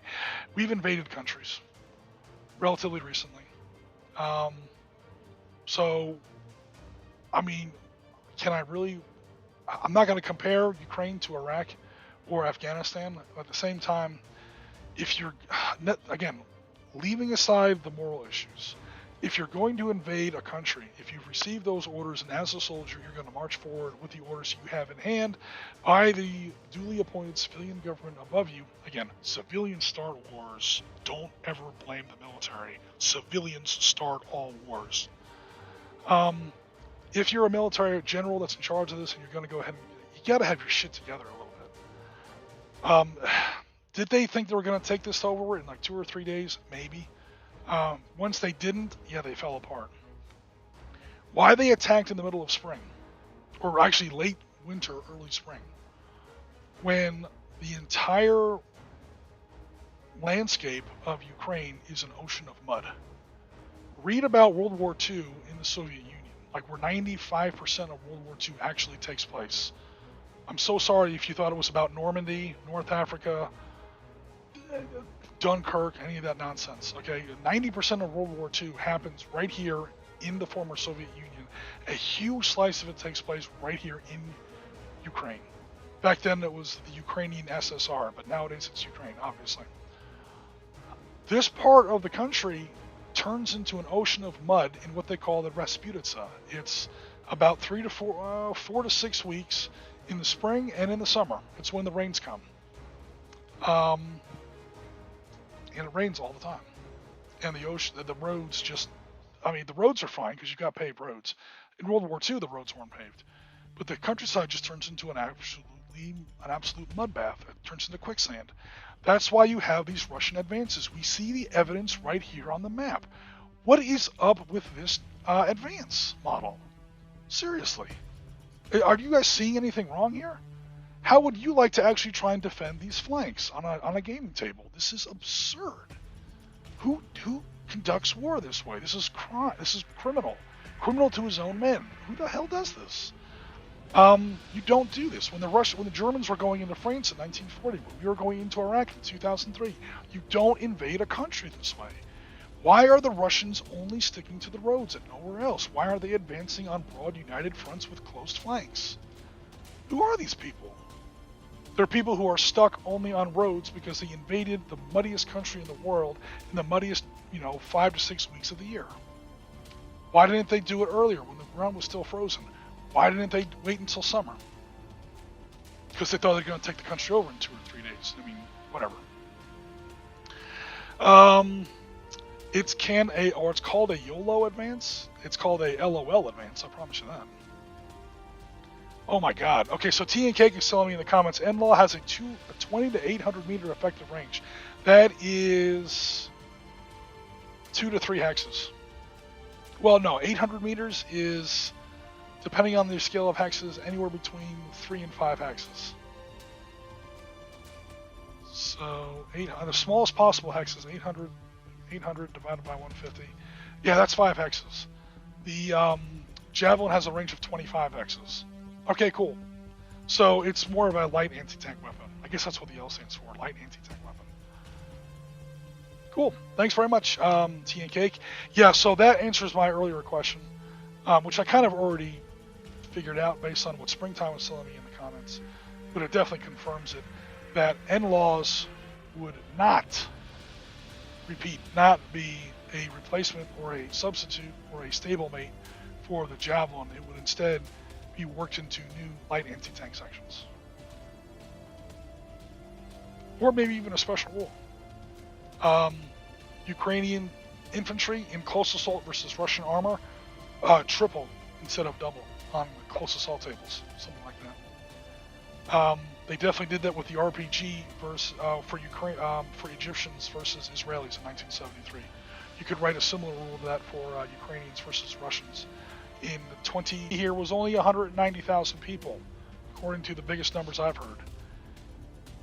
We sent 950,000 people to liberate Kuwait, a country that is maybe this big. It's like the size of one of these oblasts. 950,000 to liberate Kuwait. For 2003, we sent the better part of 7 divisions plus some additional brigades, call it 250,000 people, with our British allies and other support units to take over all of Iraq. And Iraq was nowhere near as powerful as Ukraine was, or is, in 2022. And Iraq is nowhere near as big. All of Ukraine, you're going to occupy that whole place with 190,000 people. Good luck with all that. So I'm not sure what kind of invasion was going on here. So earlier in the stream, we were talking about what predictions we got right and what predictions we got wrong. The biggest prediction that I was getting wrong is this war going to happen up until about January 2022, then I changed my mind. But up until then, I was saying, it can't happen, it can't happen, it can't happen. Why? Because he only has like 100,000 people. You can't invade a country the size of Ukraine with 100,000 people. The last time the Soviets, air quotes, last time the Russians went in there and had to take the Ukraine over militarily, i.e. from the Germans, they did it with 4 million people. 4 million, not 100,000. Then they went up to 190,000. You still can't do it. And again, we're seeing the evidence right here. There's just no way. So yeah, as far as the whole length of the campaign, the question of occupation, especially if you know how to spell it, sorry about that. Yeah, it becomes a problem. Now, if you're going to game a war in Ukraine, no judging. I judge no one when it comes to whether or not you're going to game in a certain conflict because it's too soon, or it's a conflict that other people find distasteful, or anything like that. That's up to you and your players. That's up to you and your players. I'm choosing not to, not because of any kind of moral dilemma. I don't care. At least for me, there's no statute of limitations on human suffering. Because people are dying in Ukraine now, doesn't make it any worse than people who died during World War II. Those people suffered just as much. And they don't count less because you don't know them personally or because it happened before you were born. I find no comfort in that distance. When I hear about people freezing to death during the American Revolution or dying of thirst in the Peloponnesian War, it's a human in pain is a human in pain. So I always find the whole, well, it's too soon, you shouldn't do that, because I find that slightly hypocritical, to be honest. I'm choosing not to do the war in Ukraine right now because there's no way, even with all the research I do and all the amendments and fixes I do to all these counters and all that stuff like that, I don't know enough. Like I said earlier in the stream, I don't play games, or I should say when I sit down to do hobby or to play a war game or to engage in this hobby or this community, some people obsess over mold lines, some people obsess over paint jobs, they count rivets, they do this, they do that. I want data, I want facts, I want books. I want to see your numbers, I want to see your projections, your trend lines, I want to see your sources, I want to see your data. And that data just isn't available. It's not going to be available for years. It took historians until the 1980s. It took them 40 years plus before they came within 10 million of the actual death toll of World War II. If you're one of those people that read in school, and I was one of them, that World War II killed between 50 and 55 million people, you want to bump that number up by about 30. World War II killed at least 80 million people, and that number only became even partially published and widespread and known throughout the world in the late 80s, maybe early 90s. So the whole idea, I mean, people still think World War II began in 1939. What a joke. World War II began in 1937. And that's not a matter of opinion, that's a matter of international law. And I'm not saying all this to, get on any soapboxes or thump my chest or anything like that. It's just to say history takes a long time to catch up. Reliable facts take a long time to catch up with whatever's going on right now. So if you want to sit down with your friends and take some guesses, I mean, we've been doing it. We're not doing it now that the war is actually happening. But when this was still a hypothetical possibility, we definitely took some guesses. We got a lot right, we got a lot wrong. The difference is, if the war hasn't started, or is still like this hypothetical what-if scenario that hopefully never happens, or it's like Team Yankee, it could have happened in an alternate future, but of course it never did, or it could have happened in an alternate history, and of course it never did. That's different because you're allowed to be wrong. You're talking about a war that's actually going on right now. It's now technically history. You have to be right. And that data just isn't there yet. So that's the reason that I'm kind of choosing not to do it. Things you're going to run across as far as, you're going to run across, number one, the media's getting it wrong. There's going to be very, very heavy amounts of bias. You're going to deal with all kinds of incomplete data. And again, is it too soon? That's up to you and your group. As far as the whole moral dilemma part of it, I'm choosing not to because of bad data. There's just no way.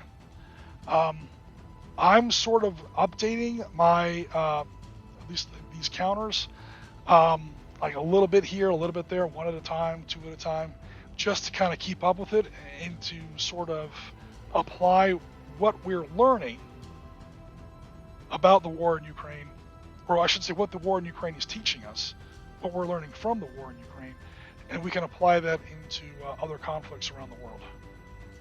So suffice it to say, how I think a guard, just a quick example, how a Guards tank division would have, God forbid, if Team Yankee had ever happened, how would a Guards tank division really have done against, say, 7th Corps in southern Germany in 1985? Well, that's changed a little bit from what I thought, 2 months ago, because of what I'm seeing the Russian army really do now. That's why even if you're not going to game Ukraine, it's still important, if you're a serious modern era wargamer, to look at what's going on there, try to see through some of the hype and some of the media weirdness and misinformation, and really kind of dig deep into like what's actually happening. Because again, even if you're not doing Ukraine, you're doing other campaigns that this data can inform and give you a clearer picture of what other current conflicts, recent conflicts, potential future conflicts, and alternate history conflicts could actually look like. Okay, so let me catch up on comments and then close out the stream. Piotr says, got to skip. Cheers. Piotr, thanks very much for coming out. I super appreciate it. We talked about the NLAWs with this 20 to 800 meter effective range. Quick 173, there is definitely a Discord. I can't post the link, but Jim should be able to. Yeah, I don't have access to that right now because I only have the one screen. I don't want to screw up the stream. But I'll tell you what, I will put the link to this in the description. Or, who's asking about the link? Whoever's asking about the link to our Discord, reach out to us at this email address. And I will get the link to you. If I had thought about it, I would have actually put the link in this actual chat right here, or this actual slide right here.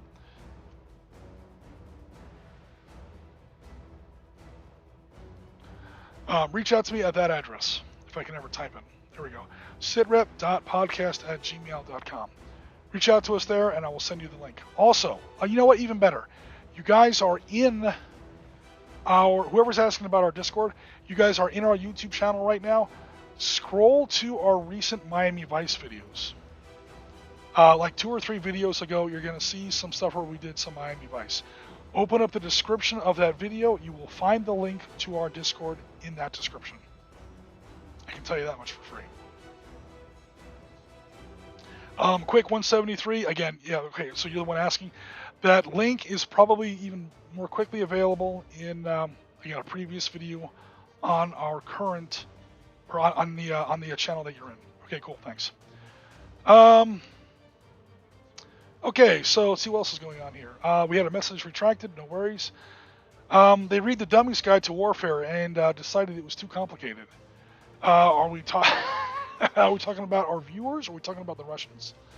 Or are we talking about the thing that gets on my nerves a little bit, or when, I mean, I've been talking about the military situation in Ukraine since 2015. Now this happens, starting 24 February 2022. Now all of a sudden it's fashionable to know this stuff. And everyone's going to YouTube, everyone's going to TikTok, everyone's going to God knows where the hell they're going or where they're getting this information. It's all garbage, and they all think that they're military analysts now. Yeah, the Ruskies are definitely. They've done this before. They should know better than this. The only thing I can think of is they thought this was going to be a 3 or 4 day campaign. That's the only thing that makes sense. But then again, I used to say that the Russians would never launch this invasion because it wouldn't make sense. On the one hand, I was wrong because obviously they launched this invasion. On the other hand, I feel a little vindicated because, yeah, it doesn't make sense. Everything that I said, why the Russians would not do this because A, B, C, D, E, F, and G would happen, was obviously wrong that the Russians had launched the invasion anyway. But guess what? A, B, C, D, E, F, and G have all happened. And I'm like, yeah, maybe Putin, God forbid, should have listened to me. I know that sounds stupid, but I'm kidding about that, obviously. If Putin listened to me, I would have told him not to do this because not only is it just really stupid, it makes you into a monster. That's, again, another issue. Okay, cool. So Tea and Cake, thanks very much for the kind words. Toughy ears, I got your comment. Cool, no worries. Yeah, we're talking about the Russians. And then Tea and Cake also says Boris Johnson announced recently that the UK will send SPGs, the AS-90s, to Ukraine, and the UK has only made 180 of them. Okay, well that sounds good, Tea and Cake, because I remember when the Americans sent all of our M7 priests and most of our 105 millimeter howitzers to the British at the beginning of World War II, most of our M10 tank destroyers as well, to the point where when our army went into combat at Kesserine Pass, we didn't have any of that stuff. We had to put 37 millimeter anti-tank guns on the back of Dodge and Studebaker trucks, and 57 millimeter anti-tank guns and 75 millimeter pack howitzers on the back of half-tracks. That was our anti-tank capability because we gave all our stuff to the British. So yeah, there is a thing, giving away too much to the point where you deplete your own stockpiles too much. We also kind of did the same thing during the Falklands War when we gave away all of our AIM-9L Sidewinders to the Royal Navy. That's how they were able to defeat Argentinian aircraft. That war would not have turned out as it did without our missiles. Then again, we gave away all our missiles. So it's a good thing the Russians didn't try anything in 1982, or else we'd be in a lot of trouble.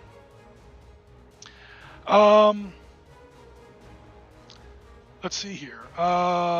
Maybe he is. Oh, hold on. We have a 751st subscriber. Is that what I heard? Maybe he is subscriber 751. No worries. Okay, so quick 173. What do you think the requirement to integrate drones into your combined armed warfare? Do you have to win the sensor battle before you initiate a tank or infantry attack? You should. You should. So the way, again, I don't have those files open because I don't want to make this look like an actual game stream. We've played games in this setting before, again, back when it was the hypothetical future. You do have to sort of add an electronic warfare phase to your turn sequence. If you don't want to do that, what you're going to be able to do is have electronic warfare be almost like like air supremacy or weather. So weather is definitely a factor in tactical combat like this. A battle that takes place over maybe 15, 20 square miles or 15, 20 square kilometers over the course of 1 to 2, maybe 3 hours at the outside on a long game. Say 2 to 3 hours.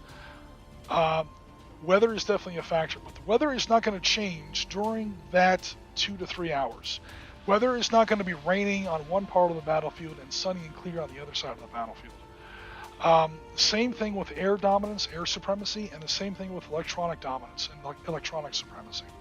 So one side or the other should definitely have in your game electronic dominance, and that can be in the game with different kinds of factors like how you call in artillery.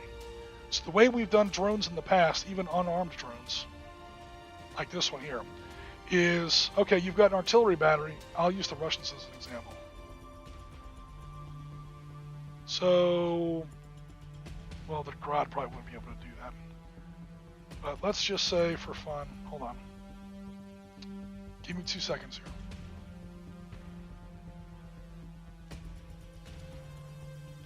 So let's say this is your battlefield, all right? And you've got a bunch of mortars that, can't really see anything because you don't put your mortars on the front line, and you've got a Grad, that's not a Grad, that's a 2S3 artillery battery back there. And here come some Ukrainian tanks, coming down this road. Okay, what you do is you send your drone out here. If your drone can see the target, he pings a laser off of that tank or off of that column of tanks, and now everybody on the battlefield can see it, including indirect fire assets like your indirect artillery batteries back here. That's how that would work. It also helps when the enemy is under cover. Say, like certain Panzerleader games, you're not allowed to. Certain Panzerleader games, you're not allowed to shoot at the enemy if he is not spotted. Okay, so you're a Russian tank commander. You got a bunch of tanks coming up this road. You can't shoot at these Ukrainian tanks because they're under cover in woods until they shoot at you and thus give away their position, or until they until you get a unit close enough where you can spot them despite the fact that they're under cover. That's when you send in your drone. So the drone goes forward. Drones do have a defense factor. They can be shot down, but you send in your drone pings lasers off of this target. As soon as the drone pings a laser off of that target or somehow acquires that target, thermal, UV, magnetic anomaly detector, or whatever sensor suite that particular drone has on board, it uploads it via some sort of network, maybe even a satellite uplink, comes back down, hits your battalion, regimental, or brigade command, and that gets your whatever your TOC is, your tactical operational command center, and then that just gets blown out, downloaded to all the target acquisition and land navigation assets throughout the rest of your units in your force. Is how that works. What you would have to do is say, okay, one side has drones and one side doesn't, because one side has air supremacy, one side doesn't. One side has air supremacy. What did I say? One side has electronic supremacy, one side doesn't. Same way, and this drives me up the wall every time I see it. Every time I see a miniatures table or a war game table, and I'm guilty of it sometimes too, so I hold up my hands, with helicopters on both sides at once. I would say nobody ever does that, but again, the Russians in 2022 have thrown away God knows how many of their elite VDV airborne assault guys by trying to just send in helicopter insertion attacks in contested airspace. That is literally rule one. That is something a dumbass, I've never played Team Yankee before, kind of a player does. How the Russians are doing this, professional military officers are doing this in real combat, is astounding. I use that word intentionally. It is astounding. So only one side or the other should have helicopters, only one side or the other should have drones, and that talks to the either aerial or electronic dominance that you're talking about. Would it switch back and forth between different players, different turns of the game? I doubt it. I guess it could, but that's not how I would run it. I would say, okay, in this scenario, the Ukrainians have electronic dominance. They can use drones. The Russians can't. They can target based off of units they can't see, i.e. the Russian general is using cell phones again. That paints a big old electronic bullseye on your head, and so on and so forth. Maybe the next scenario, it's the opposite. Maybe the Russians have somehow gained electronic dominance over some of the battlefield and whatever. That's how I would handle it in a game. Hello, Walkabout Games. Hello, Damon. Okay, so for our new people, again, we are not running a game here. I'm not running a game based on Ukraine. You see all these hills and mountains on this table. That's proof that I'm not running a game in Ukraine. We were just doing a quick review of the kind of things that you're going to see in Ukraine games when people start really playing Ukraine games, because it's going to happen, probably sooner rather than later. Again, no judging. I don't have a problem with anything from a moral perspective. The only reason I choose not to do it, I don't have nearly enough data. And Damon's here. Damon, back me up. Walkabout Games is here to back me up. I like to game with data. Data is what I obsess over rather than mold lines, eyelashes, rivet counting, camo schemes, what's on the base of my miniatures. I obsess over data. I want to see your numbers. So, cool. Thanks very much for the people who just swung by. So Damon says, is answering quick 173. We had a game recently with drones, and they can really start to dominate your tactical thinking. Yeah, they definitely change a lot. In fact, I remember in the game Damon's talking about, I overran his battalion commander because I wanted that laptop. I needed to drive a BMP. I was playing the Russians. I had to drive a BMP over that command tank, over that command post, so I could smash or capture the laptop with which he was controlling all of his drones. It was a special rule in the scenario. There are different levels of drone. There are drones that are commanded locally, and there are drones that are commanded via satellite from God knows where. All the way back in Kiev. The Americans used to hit targets in Afghanistan and Iraq from a drone control center at Whitman Air Force Base in Missouri. Literally the other side of the planet. They bounce it off a couple satellites, and Bob's your uncle. There's a thermobaric bomb right down the chute of your little Afghanistan cave. So have fun with that. Are the drones in Ukraine anywhere near that level of range or sophistication? I don't think so, but they are definitely a factor, for sure. They are. I do hear from people personally, not from a news source, not from Twitter, not from TikTok or anything. I do know people who are or were on the ground, boots on the ground, rifles in their shoulder, in the area, and they're telling me that Ukrainian military is definitely using drones to some effect. They are, however, somewhat limited by Russian air defense. And the second that drone turns on its acquisition to target some sort of Russian asset on the ground, they light up like a Christmas tree, and Russian air defense takes them out. Fortunately, it's only a drone, but the Russians are not just being ravaged by drones. They are fighting back, and the drones are taking some losses. But you're just buying more drones because drones. So anyway, data is key. Says Walkabout Games. Our last game with drones was insane key to outnumbered Ukrainians in their win. Yeah, it definitely makes a difference, even if they're not weaponized. I mean, these drones that I have here are strictly not weaponized. Notice the 0 attack factor. However, we have used weaponized drones, and yeah, it's scary. But even without weaponized drones, they are a force multiplier like you wouldn't believe. Again, in this little mini scenario that we just had, the Russians have a drone. This little Russian, it's not a. Here, I'll get some Russian tanks. Did I delete all my Russian tanks? So here comes my Russian tank platoons. Here comes a column of 40 Russian tanks. Actually, that's not true. 20 Russian tanks coming up this road. Each counter is a platoon of 5. Okay, they're about to get lit up by all of this Ukrainian armor in ambush until the Russians send in a drone. The Russians send in a drone, starts bouncing lasers or, again, other sensory stuff off these targets, and now all these guys can see them even though they're under cover. So there are rules that people are coming up with. Of course, the original Panzer Leader is written for World War II. There are no drones or lasers or anything like that in there. However, people are writing rules, myself included, although I'm certainly not the only one, are writing rules for using drones, even in just a surveillance sense. The drone, weaponized drone, is almost a disappointment. It's like, yeah, you blew up one Russian platoon of tanks, and then the drone got blown up. Okay, well, that was fun. This guy helps all your forces see all the enemy forces. So it's not a direct asset, push the button, big boom. But it gives everything on your table a huge plus. And, I mean, it's up to you how deep you want to get into the electronic warfare aspect of it. Drones can be hacked. Drones can be jammed.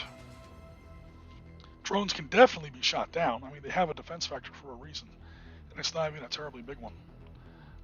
They don't carry any armor, God knows. They're not stealthy. If you hit them, they go down. They can be taken out with small arms fire. It's just, can you hit them? Because they're so small and fast. Precision artillery munitions, says Quick 173, absolutely. So the way that works is, I Again, I don't know if a 2S3 would have it, but something like the Paladin would definitely have it. This is your standard HE frag kind of stuff, munitions that you would fire out of a weapon like that. But if you're talking about something like an MLRS or an M109A6 Paladin or something like that, the special rules for this scenario are definitely going to include other weapons packages and a limited ammunition store of them for other things. You're talking about dual purpose improved conventional munitions. Those are basically artillery cluster bombs. You're talking about copperheads, or whatever has replaced copperheads in more recent years. That's a artillery shell where in mid-flight the shell comes off, and now there's an anti-tank missile in there. And the anti-tank missile homes in on a laser that a friendly infantryman is painting off of a Russian tank, and in it comes, and there it goes. So that's something else. And then of course the MLRS has all kinds of different ammo packages. MLRS not terribly precision based, that's not really its job, but I'm sure that they do have some more smart weapon options in their weapon suite available.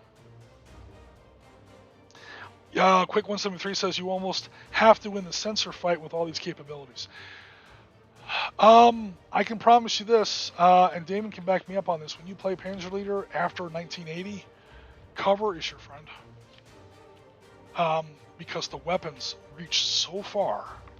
This board is only like 20 hexes across. The ranges of all the weapons are 18, 16, 16, 20, 20. There's a 25 on here somewhere. This is 60. Everything hits, everything reaches, everything kills. The weapons are just too long reached. They're too powerful. Your armor is too thin. No one can make armor that's going to stop some of these weapons, even with active defense systems, reactive armor, composite armor, chobum, all this stuff like that. You've got to hide. It's all about who sees the other guy first. And this happened in our 1980s game yesterday, which I hope to have up on video shortly. And even that was like 1988, 1987 Germany, alternate history. But it's turn 1, come on the board, turn 2, mess around, turn 3, mess around, turn 3, feint left, turn 4, feint right, turn 5, maybe, turn 4, turn 7, well, turn 8, okay, fine, boom. And like half the board dies in one turn.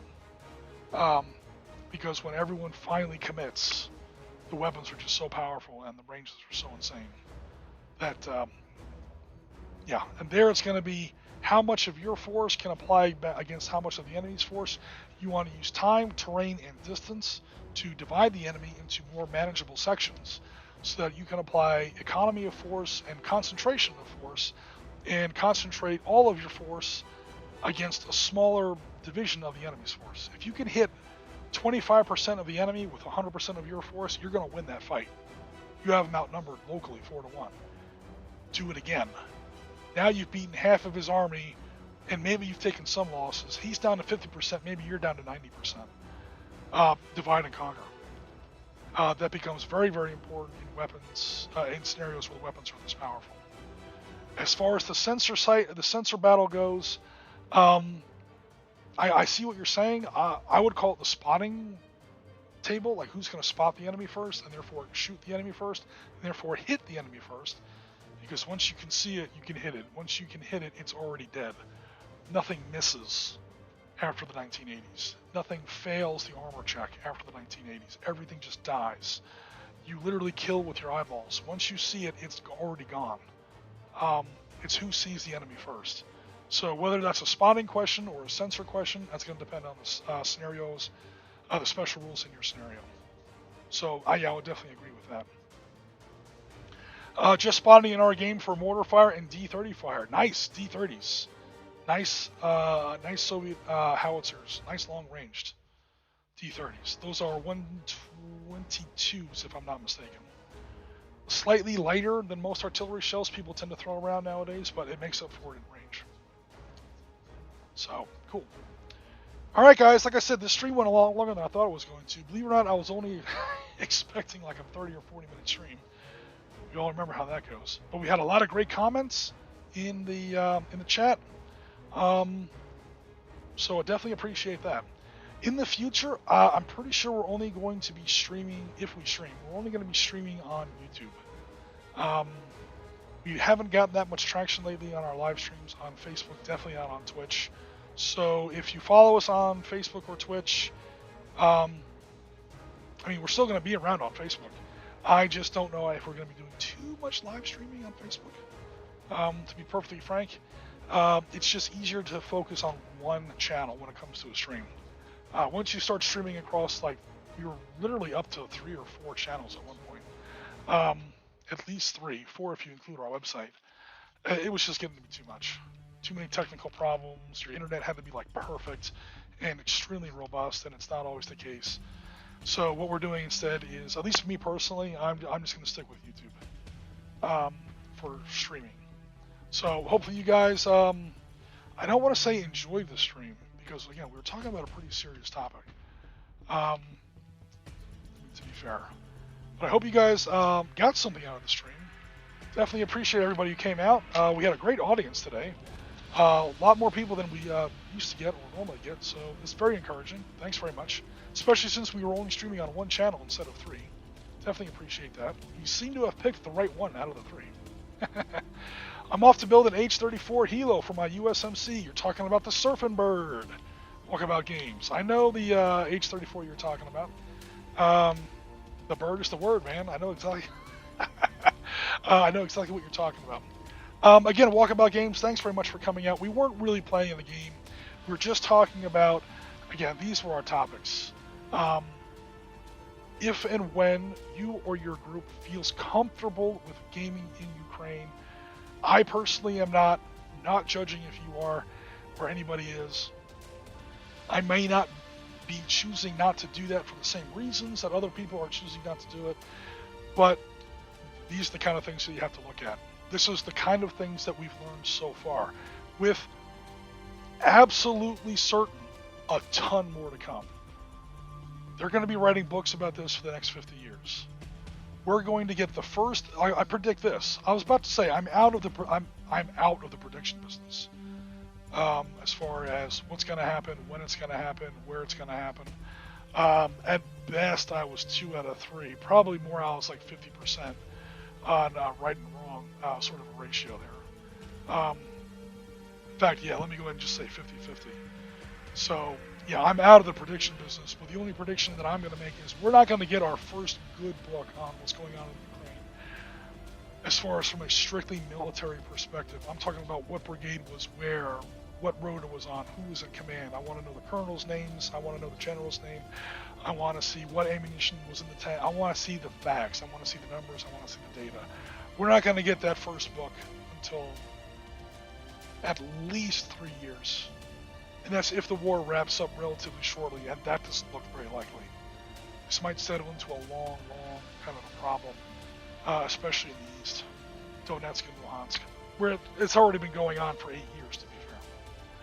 But yeah, so any game that you choose to play in Ukraine is going to have a lot of guesswork, and that's the reason I'm choosing not really to run too many games, or really no games at the moment.